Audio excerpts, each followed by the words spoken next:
final score, 4-3 for your Winnipeg Jets.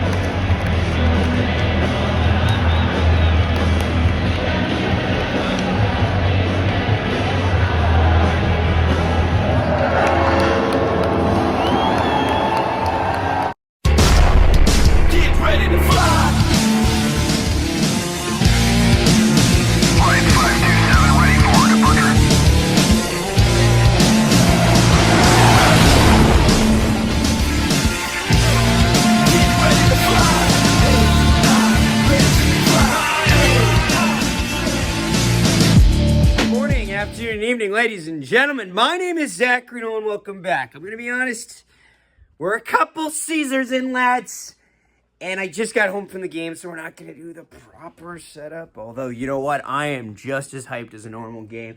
Gotta tell you this. The Jets win 4-3 over the Seattle Kraken. I shouldn't get too far away from my notes over here, actually, because it's the only thing that's going to keep the structure going. The structure. Oh, sweet Jesus Christ, we're losing it all. But yes, thank you so much for tuning in. If this is your first time, it's a lot more organized normally, and we're going to have a lot more content to do because your Winnipeg Jets are in the playoffs, and I have lost my fucking pencil. But yeah, no.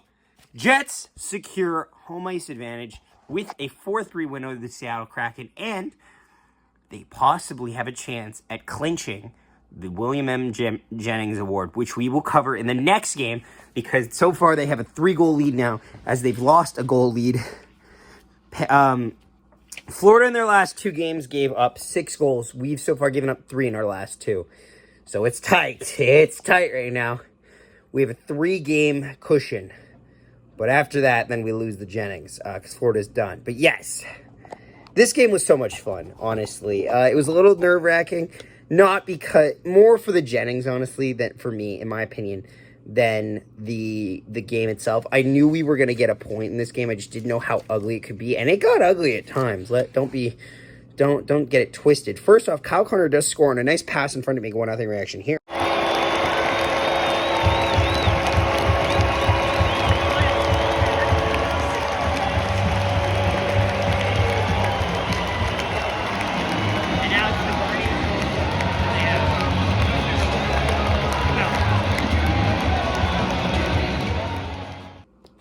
This is a big goal to start it off, honestly, and they do show some milestones, which was really cool to see here. We're playing an NHL game number 700.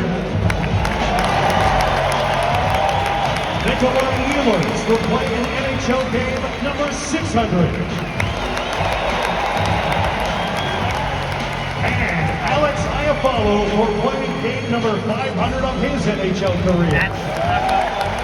Congratulations, Adam, Nikolai, and Alex from Jets fans everywhere. Also, do you guys remember when I told you at the Ottawa game how I got picked to do the shooting from center ice thing, the shooting from the far end thing, and I ended up winning that because you saw me, because I scored 2 goals because I'm a fucking awesome guy. My award was to go tickets to this game, actually, in the 200 sections. Shout out to Cade, by the way. Ran into you. Great to always see people who watch the channel. Awesome. Appreciate your guys' support. You guys mean so much to us. But I got tickets for that. I got some gift cards, which is really cool. And I got jerseys. Yay. Awesome. Thank you so much, Winnipeg Jets. But anyway, Seattle Kraken do tie it on a shot from the high slot to make it 1-1 reaction here. With a Brandon Tanev plus.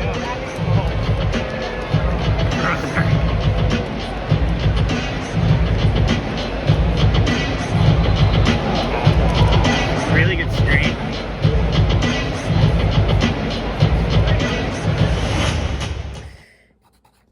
And yeah, you know, it's a toughie. I don't really blame Connor Hellebuyck for this too badly. It's really funny because after this, they then show another milestone for Nikolai Ehlers.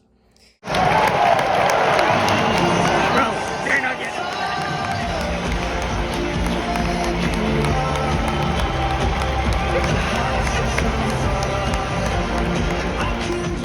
it's like, why are we doing this? Why do we need to do this?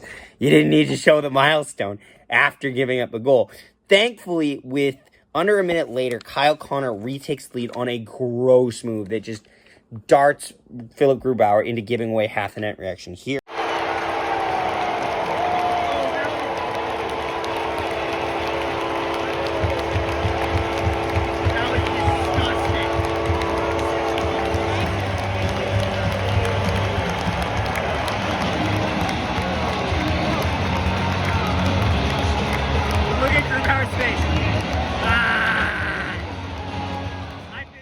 It's great to see, honestly. I'm very proud of that. We go into the second period, and the second period isn't good. The Jets do get the lead early with Nikolai Ehlers getting the rebound reaction here.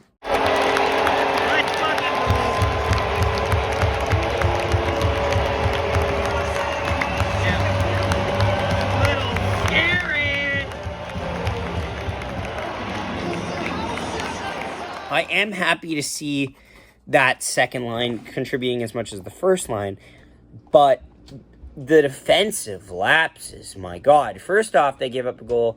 This is an amazing tip by Yanni Gourde. Nothing that anyone could do to make a 3-2 reaction here. Bro did not realize he scored.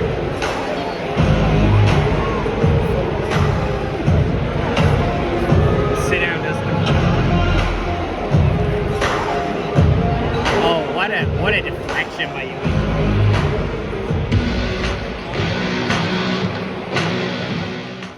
And then Neil Pionk circus. The Neil Pionk circus commences.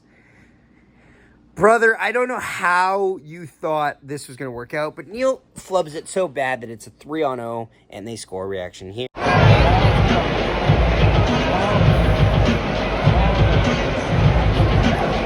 God, Marchand's missing the parade.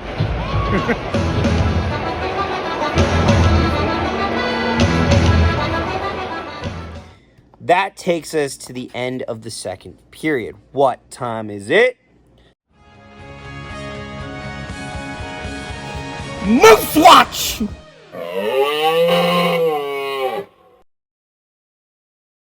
Moose Watch. So let's get the big one out of the way. Rutger Watch is over. Rutger is going to go back to Michigan. And that's the end of that conversation. That's fine. I respect that. I respect that for sure. Moose recently lost to the Iowa Wild. They were down 3-0 though, or 4-0 though, and they came back to make it 4-3. They just ran out of time. Honestly, if Milic is in net, I think this game ends like 3-1 for the Moose. I think Delia has been a little bit of a liability. That being said, on the prospect side of things, Elias Salomonson's team is still in the playoffs right now. They're going to be going into a Game 7 in the SHL. And on the OHL side of things, Dominic DiVincentis' North Bay Battalion so far are up 2-0 on the Sudbury Wolves. And the London Knights, Jacob Julian's London Knights, are up 2-0 in their series as well. Dominic hasn't played in the second round yet. He's only played in the 2 games of the first round, which I believe they won both. But hasn't played in the second round yet, though still team success is great to see.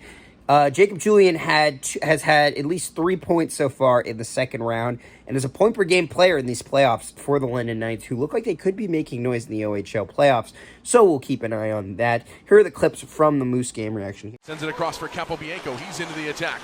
Capobianco to the middle of the ice, and he scores! Kyle Capobianco! The line, Heinola, left side, Capobianco. Capobianco across for Heinola. He'll take a shot. They score!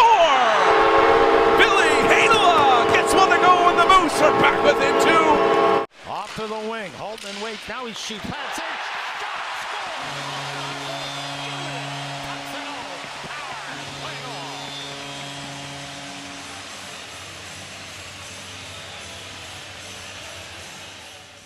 And yes, I did throw in a Jacob Julian clip on the bonus. Jacob Julian, we're waiting to see him sign his ELC. I expect that to get tidied up next year because he's an overager this year, meaning he has to join the Moose next year unless they assign him somewhere else. But I don't. I wouldn't do that. I'd send him to the Moose. I don't think he's that great of a player, but I think he's a solid middle sixer for the Manitoba Moose, and I think that's a good spot for him. We go to the third period, and it's a better period. It's a stressful period at times, but it's a controlled stress.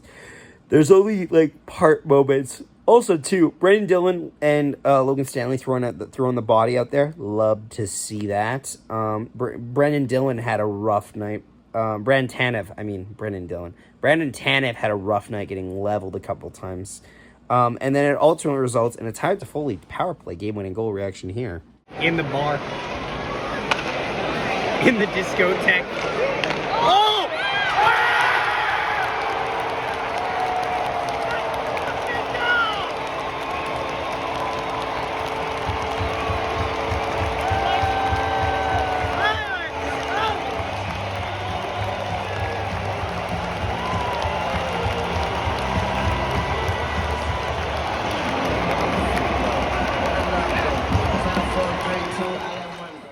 And the Jets will nurse that to home ice advantage. Honestly, now the Jets will be taking on the Colorado Avalanche in Game 1 and Game 2 in Winnipeg, which I will be going to those whiteout games.